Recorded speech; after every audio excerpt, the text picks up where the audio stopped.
시청자 여러분 안녕하십니까? 지역의 이슈를 알아보고 시민들의 민원을 들여다보는 동네결사입니다. 오늘 동네결사에서는 일회용품 줄이기에 대한 이야기 나눠보도록 하겠습니다.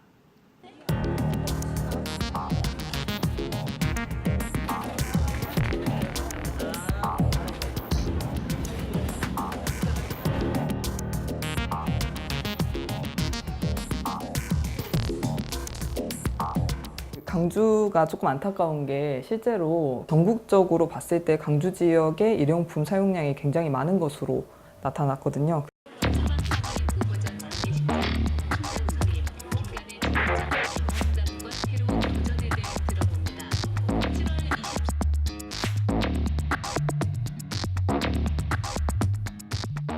우리 시에서는 8월부터는 시구 합동 점검 등 집중 단속을 벌여 일회용품을 무단 사용하는 등 위반 업소에 대해서는 과태료를 부과해서 무분별한 일회용품 사용을 억제할 방침입니다.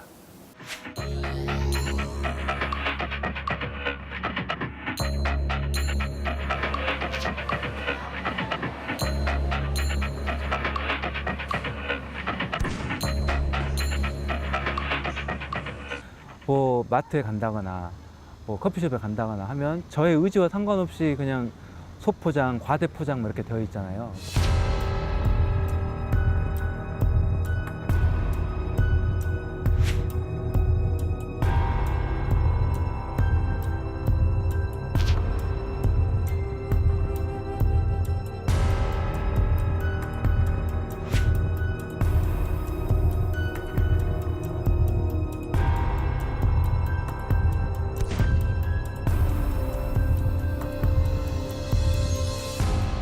땅이나 뭐 물이나 이런 거에 다 들어가게 되고 그런 것들이 이제 물고기가 먹고 동물이 먹고 풀이 자라고 이런 것들을 또 인간이 섭취하고 이런 식으로 계속해서 축적되기 때문에 분명히 악영향을 끼치고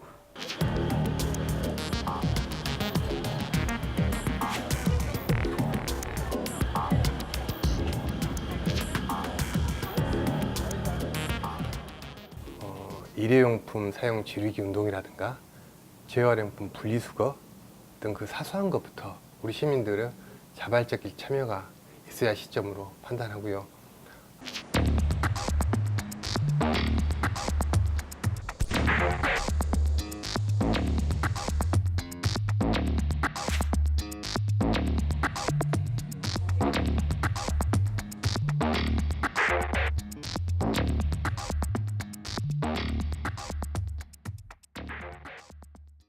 네, 얼마 전 있었던 비닐 대란에 대해서 알고 계실 텐데요. 중국에서 폐비닐을 수거해 가지 않아서 비닐 처치가 곤란해졌다라는 그런 내용입니다. 이 비닐 대란을 시작으로 정부는 일회용품 줄이기에 나섰는데요. 김지연 변호사와 함께 일회용품 줄이기에 대한 이야기 나눠보도록 하겠습니다. 안녕하십니까? 안녕하세요. 네, 일회용품 사용을 억제를 해야 된다. 정부의 지침이 있었는데요. 그 중에서도 이 전국에서 사용하는 일회용품 평균 양보다 우리 지역, 그러니까 광주에서 사용하는 일회용품 이 비율이 더 많다. 이런 결과가 있는데 어떻습니까? 네, 1인이 일주일간 일회용품 사용량 그 전국적인 평균 네. 양은요, 3.36개 정도입니다. 그런데 우리 광주 평균은 3.88개로 나타났습니다. 전국 평균보다 0.5개 정도가 굉장히 네. 많은 양으로 나타났는데요. 사실 광주뿐만이 아니라 우리나라가 전체적으로 이 일회용품 사용량이 좀 다른 다른 나라들보다 좀 많은 것으로 나타났습니다. 네. 아무래도 그동안은 중국에서 이 폐비닐이나 폐플라스틱을 네. 많이 수입해 왔기 때문에 우리나라가 좀 이 일회용품들을 처리하는데 어려움을 겪지 않았기 때문인 것으로 좀 보이는데요. 그래서인지 일반적으로 마트에서 장을 보더라도 약간 그렇죠. 좀 포장용기 같은 거, 뭐 네. 이런 것들에서 그 일회용품들이 굉장히 많이 쓰이고 있고요. 또 불필요한 과대 포장, 뭐 이런 것들이 네. 굉장히 많아서 사실 우리가 장만 한번 보고 와도 버리게 되는 폐 비닐 같은 것들이 굉장히 네. 많습니다. 네, 몇 개월 전이었죠. 중국에서 우리나라에서 발생하는 이 폐플라스틱이나 폐비닐을 수거를 해서 처리를 했지 않습니까? 네. 그 부분을 이제 중국에서 수입을 중단을 하면서 이 폐비닐 대란이 있었는데요. 이 대란이 이번 일회용품 줄이기와 관련해서 좀 중요한 그런 역할을 하는 것 같은데 어떻습니까? 네, 그렇습니다. 이제 많은 분들이 기억하시고 계시겠지만 몇 개월 전에 서울에서 이 폐 비닐을 수거해 가지 않겠다 뭐 이렇게 해서 네. 비닐 대란이 일어났던 적이 있었습니다. 뭐 그동안은 우리나라로부터 그 재활용품 자체, 폐 비닐이라든지 폐 플라스틱 같은 경우를 굉장히 좀 적극적으로 수입했던 중국이 수입 규제에 나서기도 했었고요. 네. 또 이 재활용품 단가 자체가 유가의 하락으로 인해서 굉장히 좀 단가 자체가 낮아졌던 네. 그런 원인이 있었습니다. 결국에는 이 수지 타산을 맞추기가 좀 어려워졌기 때문에 중국이 뭐 더더구나 이 그 재활용품 수입을 더 하지 않았던 부분들이 있었는데, 그래서 그때 당시에는 이 별도 소각 처리 비용이나 또 단가 이런 부분들을 조금 계산을 해보았을 때 수지 타산이 맞지 않아서 결국 오히려 이 폐 비닐을 수거하는 쪽이 손해다. 그렇기 때문에 이런 것들을 더 이상 수거하지 않겠다라고 선언해서 굉장히 논란이 됐던 적이 있었습니다. 그러니까 당시에 발생한 그 비닐 대란이 우리가 일회용품에 대한 심각성을 인지하게 할 수 있는 그런 네. 계기가 됐다 이런 말씀인데요. 자원순환 사회연대의 이야기를 한번 들어보도록 하겠습니다. 국제적인 이제 유가 하락이 장기화되면서 재활용품을 이용해서 제품을 생산하기보다는 새로운 원료를 이용해서 제품을 생산하는 것이 더욱 이제 저렴하게 되었고요. 이 과정에서 재활용품을 이용한 제품 생산은 점차적으로 좀 이제 줄어들게 된 겁니다. 또 이제 우리나라에서도 플라스틱의 경우에는 중국 수출이 상당히 좀 많이 이루어졌는데요. 근데 이제 중국에서 폐기물 수입을 금지함에 따라서 우리나라의 재활용품의 판로가 줄어들었고요. 근데 우리나라는 국토가 되게 이제 좁아요. 좁다 보니까 지금 사용하고 있는 매립지가 다 차면은 더 이상 이제 매립할 곳도 없고, 지금 사용하고 있는 이제 소각장도 이제 더 쓰레기가 늘어나면은 소각장도 더 지어야 되는데 더 이상 이제 지을 곳이 없어요. 그렇다 보니까 이러한 시설을 만들면 사실 모든 주민들이 반대하고 있는 그런 이제 상황입니다. 네, 인터뷰 내용을 들어보면 결국 쓰레기를 처리할 수 있는 방법이 부족하다 이런 이야기인 것 같은데, 네, 이쯤에서 좀 궁금한 부분이 뭐 언론적인 이야기일 텐데 일회용품을 많이 쓰는 것이 결국은 쓰레기를 많이 발생하게 되고 또 그런 부분은 좋지 않다 이런 이야기일 텐데, 그런데 우리가 이 문제는 이런 부분들이 왜 안 좋은가에 대한 이런 생각들 이런 것들을 좀 해볼 필요가 있는데, 뭐 비닐이나 플라스틱 같은 경우는 우리가 실생활에서 사용하기에는 상당히 좀 편리한 그런 부분이 있지 않습니까? 네. 그런데 환경적으로는 물론 안 좋을 텐데 어떤 부분이 특히 안 좋을까요? 네, 뭐 가장 중요한 부분은 아무래도 이 비닐이나 플라스틱 같은 경우가 잘 네. 썩지 않는다는 것이 가장 중요한 문제일 텐데요. 스티로폼 같은 경우는 분해되는데 500년 이상이 걸리고요. 또 흔히 쓰는 저희가 쓰는 이제 플라스틱 용기 있지 네. 않습니까? 이런 것들 같은 경우는 800년 이상이 걸립니다. 그런데 이 비닐이나 플라스틱이 썩지 않은 채로 이제 방치가 된 상태에서 물과 태양에 의해서 이제 또 계속해서 조각이 나게 되는데요. 그러다 보면 눈에 보이지 않을 정도로 굉장히 미세한 조각으로 이제 조각이 나게 됩니다.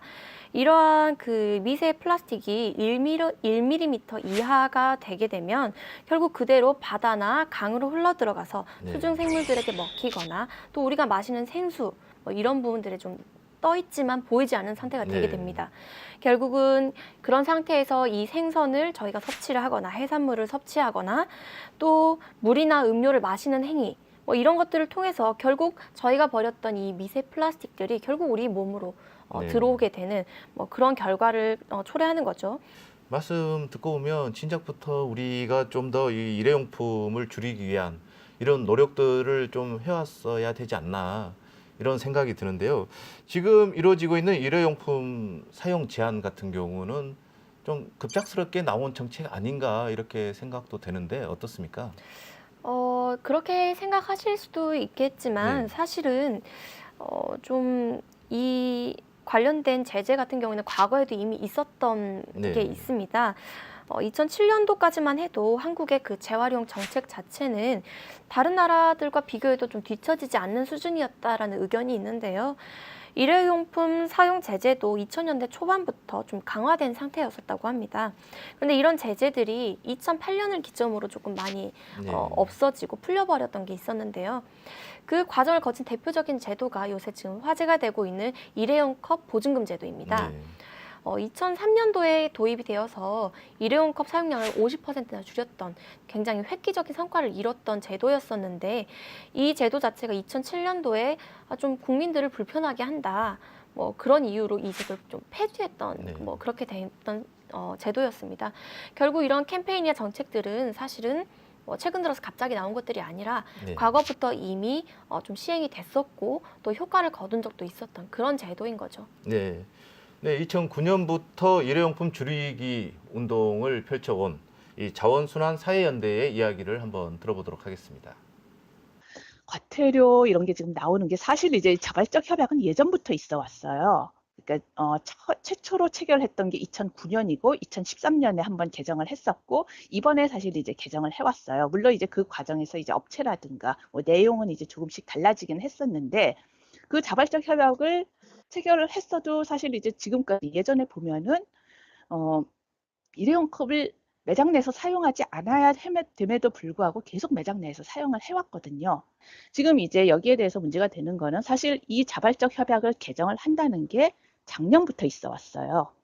사실 이제 지금 협약 업체들이 그때부터 내용을 알고 있었던 거거든요. 2017년 초부터.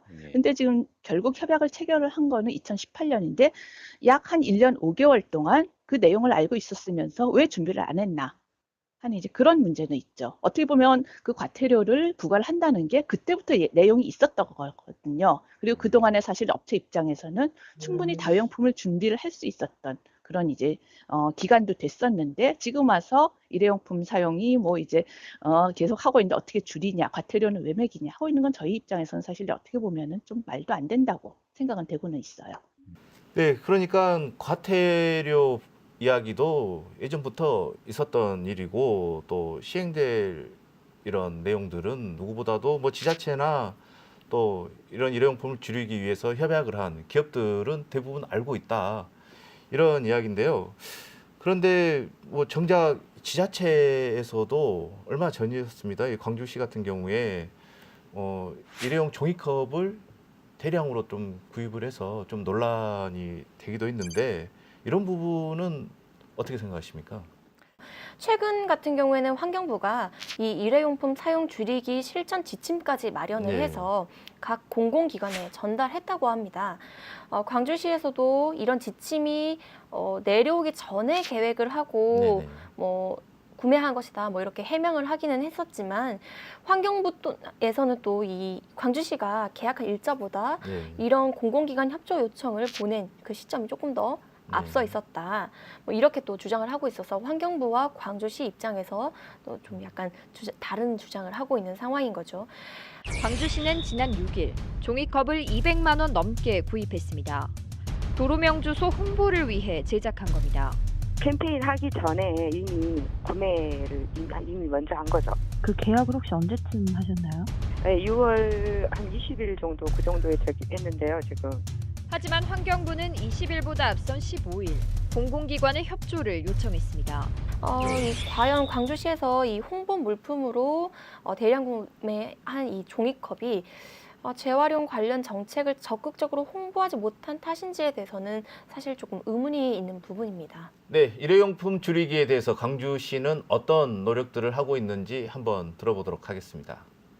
우리 시에서는 지난 7월부터 일회용품 사용을 줄이기 위해서 식당, 마트, 커피숍 등 약 2만 5천여 곳을 대상으로 일회용품 줄이기 계도 활동을 펼쳐오고 있습니다. 8월부터는 시구 합동 점검 등 집중 단속을 벌여 일회용품을 무단 사용하는 등 위반 업소에 대해서는 5만 원에서 300만 원까지의 과태료를 부과해서 무분별한 일회용품 사용을 억제할 방침입니다. 장소나 규모나 재질에 따라 좀 달라지는 부분이 있습니다. 아무래도 과태료 부과 대상이 그 서비스 사용자가 아닌 판매자에게 부과되다 보니까 친절을 생명으로 하는 서비스 업체의 그 특성상 일부 고객들과 마찰로 영업에 어려움을 호소하는 업주분들이 계신 걸로 알고 있습니다. 물론 이제 그분들의 어려움 정말 잘 이해하고요. 하지만 자원 낭비와 환경 보호를 위해서 우리 모두를 위한 우리 모두가 반드시 해야 되는 사명임을 서로 설득하고 협조를 구해가고 있는 시점입니다. 네, 일회용품 줄이기에 대해서 지금 당장 8월부터 직중 점검에 들어간 걸로 알고 있는데요. 그러니까 뭐 주로 일회용품을 많이 사용하는 곳이 뭐 커피 매장 같은 곳인데, 그러니까 매장 안에서 사용을 할 때는 단속 대상이 되고 또 매장 밖에서 사용하는 거는 지금 뭐 예외의 상황으로 보는 건가요? 네, 그렇습니다. 지금 많은 업장들을 보면 매장 내에서 일회용 컵을 사용하는 것은 금지되어 있다는 안내 문구를 표시하거나 네네. 또 안내를 드리고 있고요. 또 처음에 손님이 주문을 할 당시에 테이크아웃으로 가져갈 건지 네네. 아니면 매장 내에서 드실 건지를 여쭤보고 어떤 쪽을 택할 것인지를 손님들께 권유하는 뭐 그런 방식으로 네. 손님들이 좀 다회용 컵을 이용할 수 있도록 유도를 하는 뭐 그런 과정을 거치고 있습니다. 네, 매장 내에서 일회용 컵을 일단 사용할 수가 없는 그런 부분이 있는데요. 그런데 생각처럼 그렇게 간단하지 않다 이런 의견들도 있습니다. 커피 매장의 이야기를 한번 들어보도록 하겠습니다. 대부분 머그잔 물어보면 테이크아웃 잔으로 주시라고 말씀 많이 하세요. 아이들의 경우는 유리잔을 깰 수도 있고 그런 경우도 있고, 저희가 바쁘다 보면 일회용잔 나가는 게 편리한데 설거지 같은 것도 많이 쌓이게 되잖아요.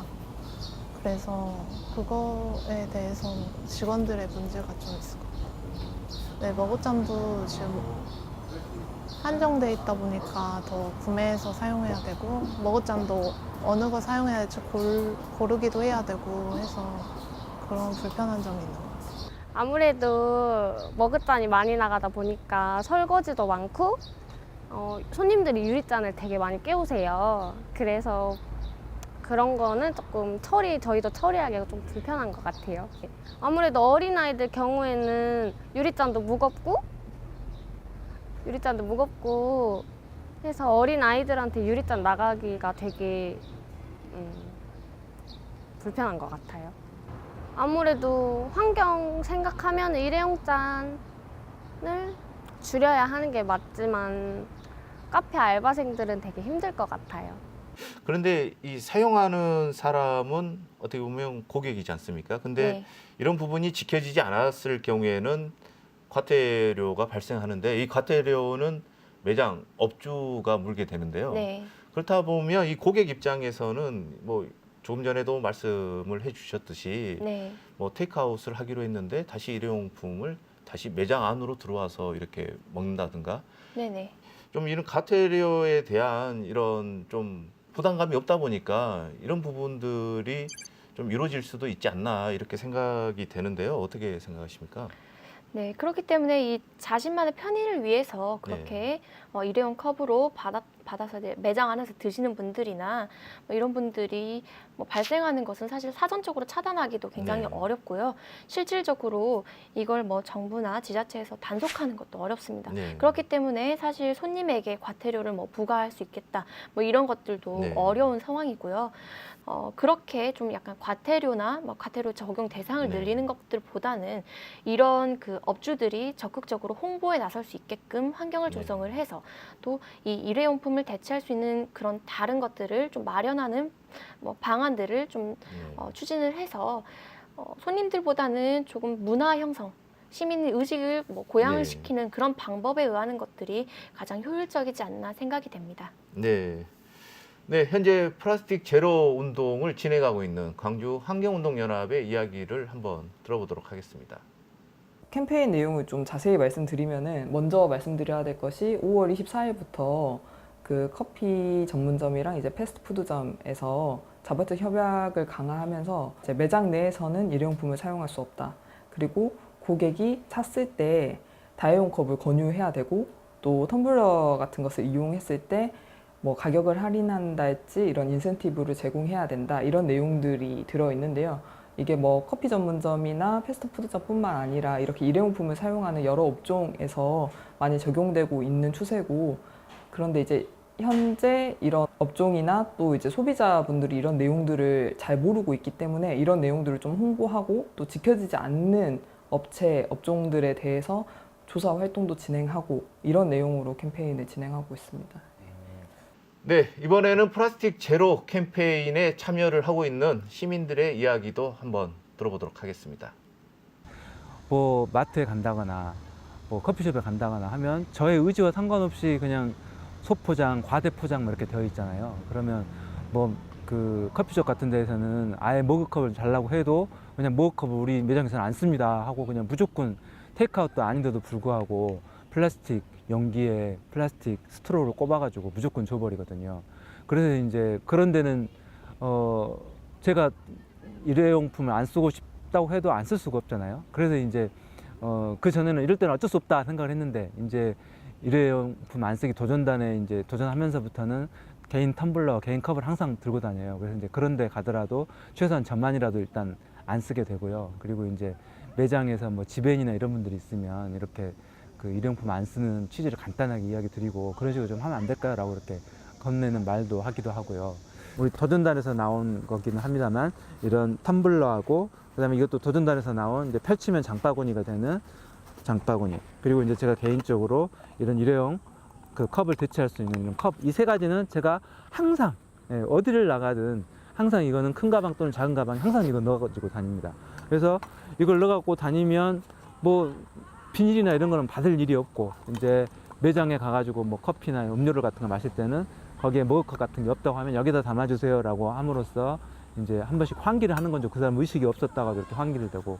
우리가 꼭 뭐 이런 커피 매장뿐만 아니라 뭐 마트에서 좀 장을 봐도 이 제품을 둘러싸고 있는 뭐 비닐이라든가 이런 포장지 같은 이런 부분들이 상당히 많지 않습니까? 네. 뭐 어떤 경우에는 이런 마트에서 장을 보면 이런 제품보다 이 분리수거해야 되는 이런 일회용품들이 더 많이 발생한다. 이런 분들도 계시는데요. 그렇다면 이런 부분들을 좀 줄이기 위해서는 뭐 결국은 정부가 강력한 이런 좀 제재를 해야만 이런 부분들이 좀 줄어들까요? 어떻습니까? 네, 좀 그런 부분들은 분명 존재할 것 같습니다. 많은 사람들이 지금은 비닐을 만약에 좀 사용한다고 하더라도 20원의 비용만 들게 되는 셈이거든요.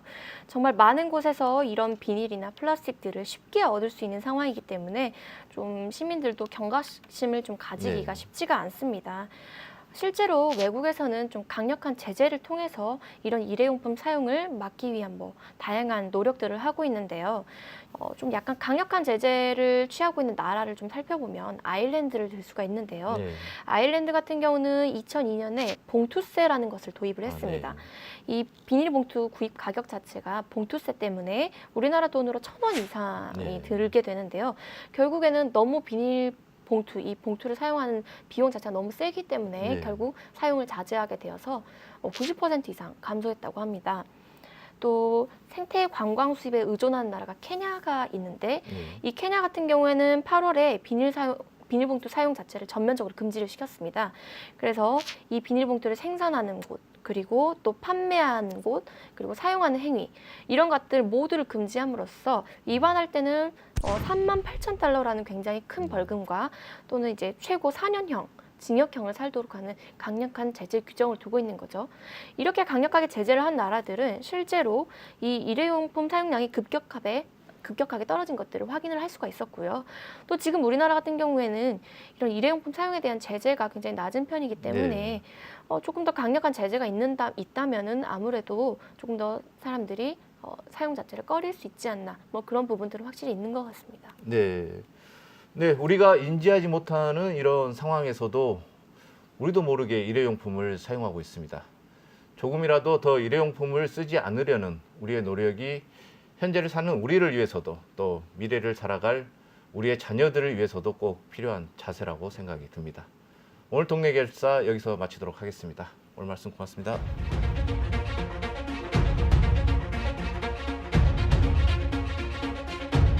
그들이 그 범죄를 저지를 가능성도 있고